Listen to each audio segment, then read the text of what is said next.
ആദ്യം കംപ്ലൈന്റ് കൊടുക്കേണ്ടത് മാനനഷ്ടത്തിന് ആ സ്ത്രീക്കെതിരെയാണ് കംപ്ലൈന്റ് കൊടുക്കേണ്ടത്. കാരണം അത്രയും ഇങ്ങനൊരു നിൽക്കുന്ന ഒരാളെ പറ്റി ഇങ്ങനൊരു അലിഗേഷൻ പറയുമ്പോൾ അവര് പറഞ്ഞത് തുടക്കം മുതലേ പരസ്പര വിരുദ്ധമായിട്ടുള്ള കാര്യമാണല്ലോ അവര് പറഞ്ഞത്. അതിനകത്ത്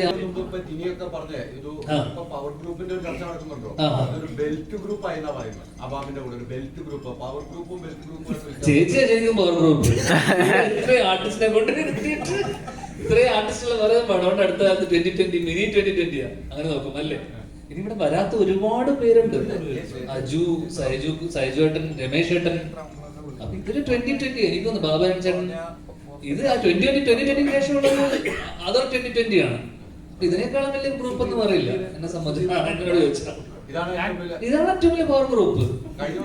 കാണ്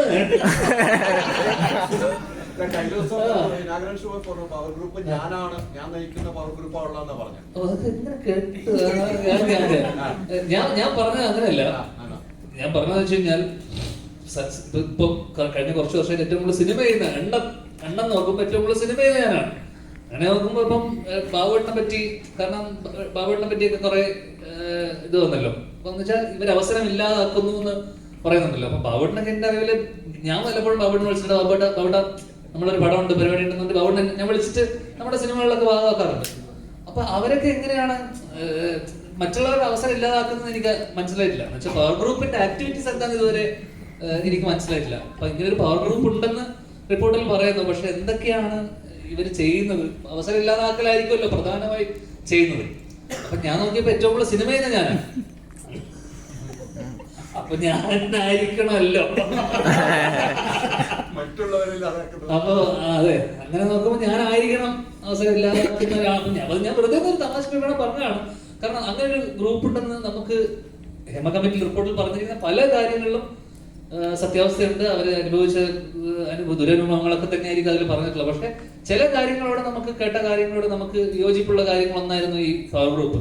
കാരണം എന്റെ അറിവിൽ അങ്ങനെ ഒരു ഗ്രൂപ്പോ അങ്ങനെയാണെങ്കിൽ ഇവിടെ ഫേവറേറ്റ്സ് ഒക്കെ ഉണ്ട്. നമ്മളിപ്പം ഒരു സമയത്ത് വിനീത് ശ്രീനിവാസിന്റെ ഗ്രൂപ്പ്, ആഷിക്ക ഒരു ഗ്യാങ്, അങ്ങനെ ഒരു ഫേവറേറ്റിസം അല്ലെങ്കിൽ അങ്ങനെ ഒരു സംഭവം ഉണ്ട് എന്തായാലും എന്തൊക്കെ പറഞ്ഞാലും.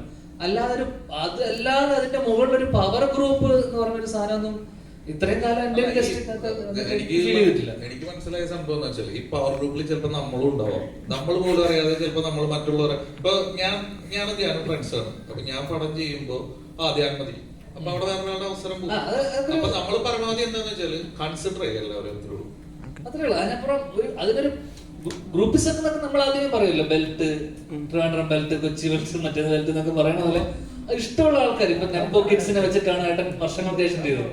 എന്നുവെച്ചാൽ എല്ലാ മക്കളും ജോർജിനെ വിളിക്കായിരുന്നു ധ്യാന്റെ ക്യാരക്ടർ ചെയ്യാൻ.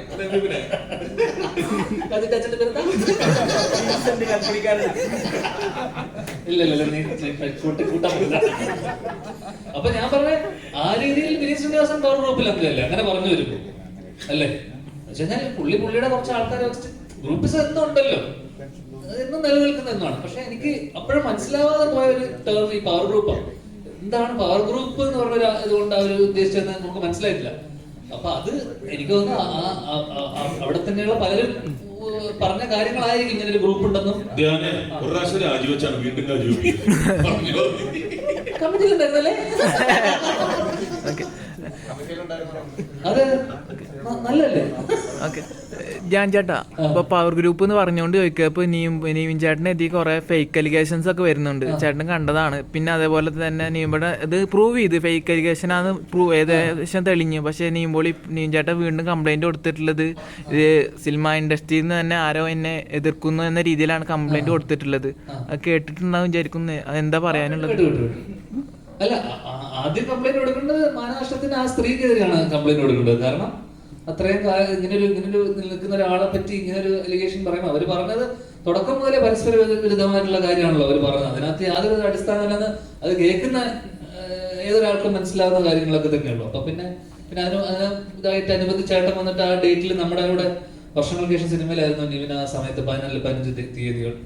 അപ്പം അതില് ഒരു കാരണം ഇപ്പൊ എന്താ സംഭവം എന്ന് വെച്ച് കഴിഞ്ഞാൽ ശരിക്കും ഇതുമായിട്ട് ബന്ധപ്പെട്ട് ശരിക്കും മോശം അനുഭവം ഉണ്ടായുള്ള സ്ത്രീകളെ ഒക്കെ വരുമ്പോ ഇവരെ പോലത്തെ ആൾക്കാർ, ഫേക്ക് ആയിട്ടുള്ള ആൾക്കാർക്ക് ഒരു നമ്മൾ ഏത് വിശ്വസിക്കണം, ഏതാണ് ശരി ഏതാണ് തെറ്റെന്ന് പറയുന്ന പോലെ കുറെ എല്ലാവരും ശരിയാണെന്ന് പറയാൻ പറ്റുമല്ലോ.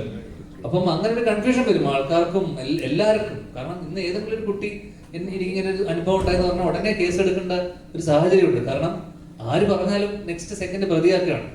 അപ്പം അതോടൊപ്പം തന്നെ ഇതിനൊക്കെ കൃത്യമായ തെളിവില്ലെങ്കിൽ ഇതൊന്നും നിലനിൽക്കില്ല. അപ്പം ഇതിനോടൊപ്പം തന്നെ സോളിഡ് ആയിട്ടുള്ള എവിഡൻസും ഉണ്ടാവണം ഇതൊക്കെ പ്രൂവ് ചെയ്യാൻ പറ്റും. അപ്പം അത് എനിക്ക് തോന്നുന്നു നിവിന്റെ എനിക്ക് തോന്നുന്നു അത് അങ്ങനെ തള്ളിപ്പോയി. അത് കൃത്യമായിട്ട് ആൾക്കാർക്കും കേൾക്കുന്നവർക്കും എനിക്ക് തോന്നുന്നു പോലീസുകാർക്കൊക്കെ മനസ്സിലായിട്ടുണ്ടാവണം ഇതിനോട്.